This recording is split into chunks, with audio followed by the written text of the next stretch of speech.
بسم اللہ الرحمن الرحیم و بہ نستعین۔ میت عورت کے کفن اور غسل کے بارے میں اگر آپ تفصیل سے احکام بیان فرمائیں گے تو میں آپ کی ممنون و مشکور ہوں گی، اور کفناتے وقت نجاست نکلے اور کفن پر لگ جائے تو اس کا کیا حکم ہے؟ دیکھیے، میت کے غسل اور اس کے کفن کی بات ہے، خاص طور سے عورت، تو اس سلسلے میں واجب یہ ہے کہ سارے بدن کو کم از کم ایک مرتبہ پانی کے ساتھ دھویا جائے، چاہے میت جنبی تھی یا حائض تھی۔ مستحب یہ ہے کہ میت کو ایک اونچی جگہ رکھا جائے اور کپڑے اتارے جائیں۔ اگر قمیص پتلے کپڑے کی ہے کہ پانی نیچے جسم تک پہنچ سکتا ہے تو افضل نہ اتارنا ہے، کیونکہ نبی علیہ الصلاۃ والسلام کو قمیص سمیت غسل دیا گیا تھا۔ بہتر یہ ہے کہ یہ آپ ہی کے ساتھ خاص ہے، دیگر میں کا حصہ چھوڑ کر، شرمگاہ کا حصہ چھوڑ کر باقی سب بدن ننگا کر لینا ہی مشہور ہے۔ یہ شوافے کے یہاں وغیرہ ہے، اور شرمگاہ پر کوئی کپڑا رکھ دیا جائے اگر وہ بالغ ہو، غسل میں وہی لوگ موجود ہوں جن کا ہونا ضروری ہے۔ مناسب ہے کہ غسل دینے والا ثقہ، امین اور صالح ہو۔ عورت کو تو عورتیں غسل دیتی ہیں، جانتی ہیں، تو عورتیں نیک ہوں، صالح ہوں، ثقہ ہوں، اور مردوں کو دے تو اس طرح تاکہ جو خیر کے مظاہر دیکھے انہیں بیان کرے، اور جو شر کا مظہر دیکھے اس کی پردہ پوشی کرے۔ امام ابن ماجہ رحمۃ اللہ علیہ کی ایک روایت میں ہے کہ نبی کریم صلی اللہ علیہ وسلم نے فرمایا، تمہارے مردوں کو قابل اعتماد افراد ہی غسل دیا کریں، اس پر نیت کرنا واجب ہے، کیونکہ وہی غسل دینے کا مخاطب ہے۔ سب سے پہلے میت کے پیٹ کو آہستگی سے دبائے تاکہ ممکنہ طور سے جو اندر باہر نکل آئے، یعنی اندر جو نجاست ہے وہ نکل آئے۔ بدن پر لگی نجاست دور کرے، وہ اس طرح کے ہاتھ پر کوئی کپڑا لپیٹ لے اور اس کے ساتھ شرمگاہ کو مس کرے، کیونکہ عورت کا بغیر حائل کے لمس حرام ہے۔ پھر نماز کے وضو کی طرح کا وضو کرائے، کیونکہ نبی کریم صلی اللہ علیہ وسلم نے فرمایا کہ میت کے داہنے اعضائے وضو سے شروع کرو، تاکہ اہل ایمان کی علامت غرہ اور تحجیل یعنی روز قیامت اعضائے وضو کا چمکنا کی تجدید ہو۔ پھر 3 دفعہ پانی اور صابن یا صرف پانی کے ساتھ غسل دے، دائیں پہلو سے شروع کرتے ہوئے۔ اگر 3 سے زائد مرتبہ کی ضرورت محسوس کرے تو پھر 5 یا 7 مرتبہ دھوئے۔ صحیح میں مروی ہے کہ نبی کریم صلی اللہ علیہ وسلم نے اپنی بیٹی حضرت سیدہ زینب رضی اللہ عنہ کو غسل دینے والی خاتون سے فرمایا، اس سے طاق عدد میں غسل دو، 3، 5 یا 7 مرتبہ، یا اس سے بھی اکثر اگر ضرورت محسوس کرو۔ امام ابن منذر رحمۃ اللہ علیہ لکھتے ہیں کہ معاملہ غسل دینے والے کے سپرد کر دیا، بشرطے کی ضرورت محسوس کرے۔ اگر میت عورت کی ہے تو اس کے سر کی میڈیاں اگر بدھی ہیں تو کھولی جائیں اور دھو کر دوبارہ میڈیاں بنا کر پیچھے کی طرف ڈال دی جائیں۔ سیدہ ام عطیہ رضی اللہ تعالی عنہ کی حدیث میں ہے کہ انہوں نے بنت رسول صلی اللہ علیہ وسلم کی 3 میڈیاں بنائیں، دو سر کے دونوں کناروں اور ایک سامنے کے بالوں کی۔ بقول راوی پہلے انہیں کھولا پھر دھو کر کے دوبارہ بنایا۔ صحیح ابن حبان میں ہے کہ نبی کریم صلی اللہ علیہ وسلم نے 3 میڈیاں بنانے کا حکم دیا تھا۔ غسل سے فارغ ہو کر صاف کپڑے سے میت کا بدن خشک کیا جائے تاکہ کفن گیلا نہ ہو جائے، اور اس پر خوشبو رکھی جائے۔ نبی کریم صلی اللہ علیہ وسلم نے فرمایا، طاق عدد میں خوشبو رکھو، یعنی 3 یا 5 جگہ۔ اس سے امام بیہقی رحمۃ اللہ علیہ نے، حاکم اور ابن حبان نے نقل کیا، اور آخری دونوں نے حکم صحت بھی لگایا ہے، یعنی حدیث صحیح بھی ہے۔ تو میرا خیال ہے کہ اتنی بات تو سمجھ میں آ گئی ہوگی۔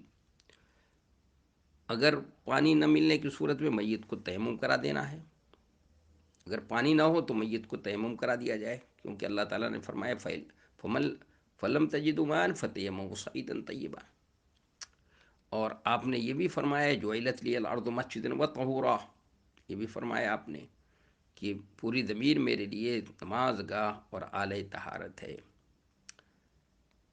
اور میاں بیوی کا ایک دوسرے کو غسل کرانا، جانتی ہیں آپ کہ فقہا نے لکھا ہے کہ بیوی کے شوہر کو غسل دینے کی جواز پر تو متفق ہیں فقہا، بیوی کے شوہر کو غسل دینے کی جواز پر تو متفق ہیں۔ سیدہ عائشہ نے کہا اگر میں پہلے سوچ لیتی جو بعد میں سوچا تو نبی کریم کو آپ کی ازواج ہی غسل کراتی۔ اس سے امام احمد، امام داود اور حاکم نے صحیح قرار دے کر نقل کیا ہے۔ البتہ شوہر کا بیوی کو غسل دینا اختلافی مسئلہ ہے، تو جمہور کے ہاں یہ بھی جائز ہے، کیونکہ مروی ہے کہ سیدنا علی رضی اللہ عنہ نے سیدہ فاطمہ رضی اللہ عنہ کو غسل دیا تھا۔ اسے دارقطنی اور بیہقی نے نقل کیا۔ نبی کریم صلی اللہ علیہ وسلم نے ایک مرتبہ سیدہ عائشہ سے کہا تھا اگر تم مجھ سے پہلے فوت ہو گئی تو میں تمہیں غسل دوں گا اور کفن پہناؤں گا، اسے ابن ماجہ نے نقل کیا۔ البتہ جانتے ہیں احناف کے نزدیک شوہر کے لیے بیوی کوئی میت کو غسل دینا جائز نہیں ہے۔ اگر کوئی غسل دینے والا نہیں سوائے شوہر کے تو وہ اسے تیمم کرائے، یہ حدیث، یہ ان کی رائے ہے۔ اب کفن کا حکم، میت کو مستور کیا جائے، خواہ ایک ہی کپڑا ہو، یہ فرض کفایہ کے بطور۔ بخاری نے سیدنا خباب رضی اللہ عنہ سے نقل کیا کہ ہم نے اللہ کی رضا کی طلب میں نبی کریم صلی اللہ علیہ وسلم کے ساتھ ہجرت کی، ہم میں سے بعد دنیا میں اپنا اجر کھائے بغیر ہی فوت ہو گئے۔ انہی میں سے ایک سیدنا مصعب بن عمیر تھے جو احد کے دن شہید ہوئے، اور ان کے کفن کے لیے ہمارے پاس صرف ایک چادر تھی، اگر اس سے ان کا سر ڈھانپتے تو پاؤں کو ننگے رہ جاتے، اور اگر پاؤں ڈھانپتے تو سر ننگا رہ جاتا۔ تو نبی کریم صلی اللہ علیہ وسلم نے حکم دیا سر ڈھانپ دو اور پاؤں پر اسخر گھاس رکھ دو۔ کفن کے مستحبات یہ ہیں، کفن کے ذیل میں یہ مستحب ہے کفن اچھا صاف ستھرا اور بدن کے لیے ساتر ہونا چاہیے۔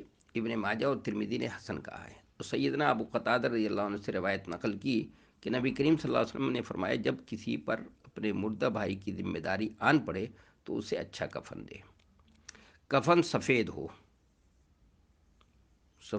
سفید کپڑا ہو، اس لیے کہ نبی صلی اللہ علیہ سیدنا ابن عباس رضی اللہ عنہ سے روایت کیا ہے، ترمذی نے صحیح کہا، اور سیدنا ابن عباس رضی اللہ تعالیٰ عنہ سے روایت کیا کہ نبی کریم صلی اللہ علیہ وسلم نے فرمایا کہ عموماً سفید کپڑے پہننا کرو کیونکہ یہ تمہارے بہترین کپڑوں میں سے ہیں، اور انہی میں اپنے مردوں کو کفن دیا کرو۔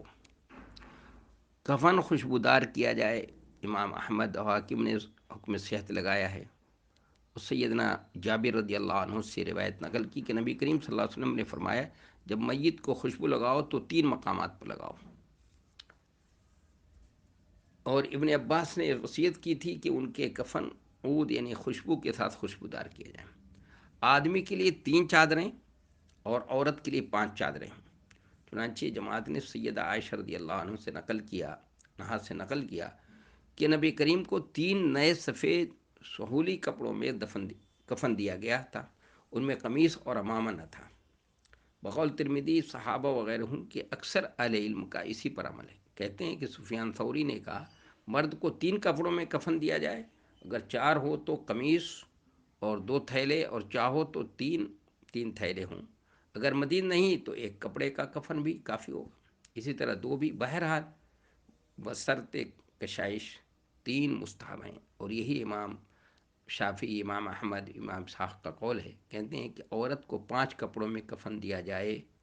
سیدہ ام عطیہ رضی اللہ عنہ سے مروی ہے کہ نبی کریم صلی اللہ علیہ وسلم نے اپنی بیٹی سیدہ زینب کے کفن کے لیے تہبند، قمیص، سر ڈھانپنے کا کپڑا اور مزید 2 کپڑے دیے تاکہ اوپر سے انہیں ان میں لپیٹا جائے۔ یہ عورت کے کفن ہے۔ اور آپ جانتے ہیں محرم کی تکفین کیسے کی جائے گی، تو اسے بھی اس مذکور طریقے پر غسل دیا جائے، مگر کفن انہی احرام کی چادروں میں دیا جائے گا، اس کو احرام کی چادروں میں اگر محرم مر گیا ہے۔ کفن کے سلسلے میں مغالات جو ہے وہ صحیح نہیں ہے، اس لیے میں سمجھتا ہوں کہ بات سمجھ میں آ گئی ہوگی۔ اور کفناتے وقت اگر نجاست نکلے اور کفن پر لگ جائے تو اس کو تھوڑا صاف کر دیا جائے بس. یہ ہے کہ اس کو صاف کر دیا جائے. اور اگر مسلسل ہی نکل رہا ہے تو ظاہر ہے کہ مجبوری ہے تو اسی طرح سے اس کو دفن کر دیا جائے گا. میں سمجھتا ہوں کہ اتنی بات سمجھ میں آ گئی ہوگی.